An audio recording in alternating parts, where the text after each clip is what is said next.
Hello everyone, welcome back to doctor set academy. कार्यरत प्राथमिक शिक्षकांना TET परीक्षा बंधनकारक करण्यात आली. त्यानंतर एक TET परीक्षा म्हणजे हा निर्णय आल्यानंतर एक TET आणि एक CTET केंद्राची जी TET आहे अशा 2 परीक्षा झालेल्या आहेत. आणि आत्ताच म्हणजे कालच आलेल्या परीक्षा परिषदेच्या निर्णयाप्रमाणे जसं केंद्रीय माध्यमिक शिक्षण मंडळ अर्थात CBSE वर्षातून 2दा CTET परीक्षा घेतं, त्याच धर्तीवर राज्य परीक्षा परिषदेच्या वतीने शिक्षक पात्रता परीक्षा अर्थात TET घेण्याचा निर्णय घेण्यात आलेला आहे.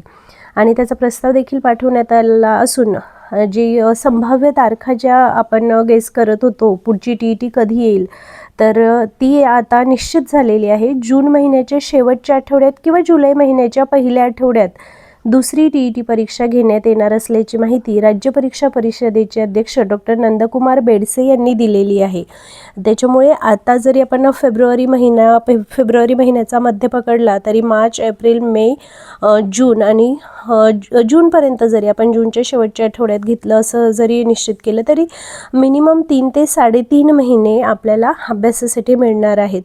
आणि TET बंधनकारक आहे आणि ते आपल्याला द्यायचीच आहे. हा निर्णय एकदा स्वीकारल्यानंतर पुन्हा वारी करत राहण्यापेक्षा जर एका ठराविक स्ट्रॅटेजीने आपण TETचा अभ्यास केला तर निश्चितपणे पहिल्या प्रयत्नात TET उत्तीर्ण करणं मला तरी अवघड वाटत नाही, किंबहुना अशक्य वाटत नाही. अवघड थोडं असणार आहे, कारण बऱ्याच वर्षांपासून आपण नोकरी करत आहोत. आपण उत्तम दर्जाचं अध्यापन जरी करत असलो तरी काळानुरूप अनेक गोष्टी बदलत जातात.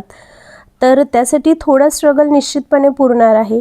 पण जे अत्यावश्यक आहे आपल्या सेवेच्या दृष्टीने जी मूलभूत गरज आजची ठरत आहे आणि जी आपल्याला कोणत्याही प्रकारे ती परीक्षा उत्तीर्ण होणं गरजेचंच आहे, तर त्यासाठी एक निश्चित स्ट्रॅटेजी आपण ठरवूया आणि TET परीक्षा उत्तीर्ण करूया. तर ते कशा पद्धतीने आपण त्याचं नियोजन करू शकतो त्याविषयीचा आजचा हा व्हिडिओ असणार आहे.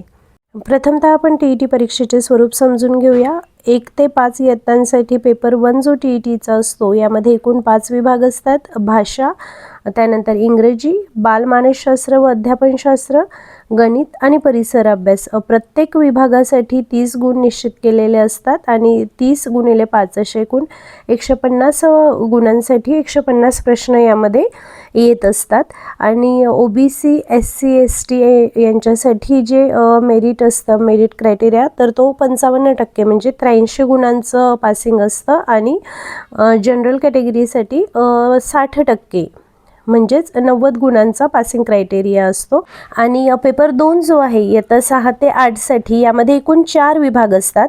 यामध्ये पहिला विभाग भाषेचा आणि दुसरा जो विभाग असतो यामध्ये आपल्याला भाषा निवडीचं स्वातंत्र्य असतं. हिंदी किंवा इंग्रजी आपण निवडू शकतो. तिसरा विभाग सर्वांसाठी कंपल्सरी आहे, तो म्हणजे बालमानसशास्त्र आणि अध्यापनशास्त्र. 30 गुण यासाठी असतात. आणि जो चौथा विभाग आहे तर हा 60 गुणांचा असतो.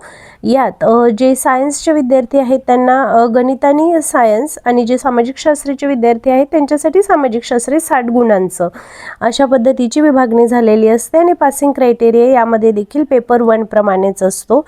मागील काही वर्षांच्या प्रश्नपत्रिकांचा जर आपण अभ्यास केला तर TET आणि CTET मधला एक मूलभूत फरक आपल्या लक्षात येईल, तो म्हणजे TET महाराष्ट्र TET परीक्षा जी आहे यामध्ये कंटेंटवर अधिक भर दिलेला आहे, तर CTET परीक्षा जी आहे त्यामध्ये अध्यापनशास्त्रावर विशेष भर दिलेला असतो. त्यामुळे कंटेंट जर आपण छान पद्धतीने अभ्यासलं, आशय ज्ञान, विषय ज्ञानावर जर आपण फोकस केला तर TET परीक्षा निश्चितपणे उत्तीर्ण करता येऊ शकते. TET परीक्षेतील प्रत्येक विषयासाठी मार्गदर्शनपर व्हिडिओ आपण आपल्या चॅनलवर आजपासून अपलोड करायला सुरुवात करणार आहोत. आणि हे व्हिडिओज निश्चितपणे आपल्या सर्वांना TET परीक्षा उत्तीर्ण होण्यासाठी दिशादर्शक ठरतील, मी अशी अपेक्षा करते. यामध्ये आपण सर्वच विषयातील महत्त्वाचे जे पॉईंट्स आहेत ते कव्हर करणार आहोत. एक गोष्ट लक्षात घ्या, तहान लागल्यावर विहीर खोदायला गेलं तर ती गरज निश्चितच पूर्ण होत नाही. 3-3.5 महिने आहेत आणि मग नंतर शेवटचे 15 दिवस मी रजा टाकून जागरणं करून अभ्यास करेल आणि अभ्यास पूर्ण होऊन जाईल. मित्र हो, असं होत नसतं. TET परीक्षेचा निकाल बराच कमी लागतो आणि ते कोणत्या कारणांमुळे लागतो ते जर आपण समजून घेतलं तर आपण आजपासूनच अभ्यास करायला सुरुवात करू. बरेच जण हाच शेवटच्या क्षणाला अभ्यास करण्याचा निर्णय घेत असतात, परंतु जो रोज थोडा सराव करतो तर ते निश्चितपणे एकाच वेळी अभ्यास करणाऱ्यांपेक्षा बेटर असतं. त्यामुळे दररोज आपल्या स्वतःच्या ज्ञानात थोडा तरी भर घालण्याचा प्रयत्न करूया, जो आपला यशाचा मार्ग सुकर करेल. That's it for today. आजचा हा इंट्रोडक्टरी व्हिडिओ असणार आहे आणि यापुढील व्हिडिओज जे असणार आहेत ते सगळेच एक एक टॉपिक कव्हर करणारे असणार आहेत. जर हा व्हिडिओ आवडला असेल, उपयुक्त वाटला असेल तर नक्कीच लाईक करा आणि ज्यांना आवश्यकता आहे अशांपर्यंत शेअर करा आणि चॅनलवर नवीन असाल तर कृपया चॅनलला सबस्क्राईब करा. धन्यवाद.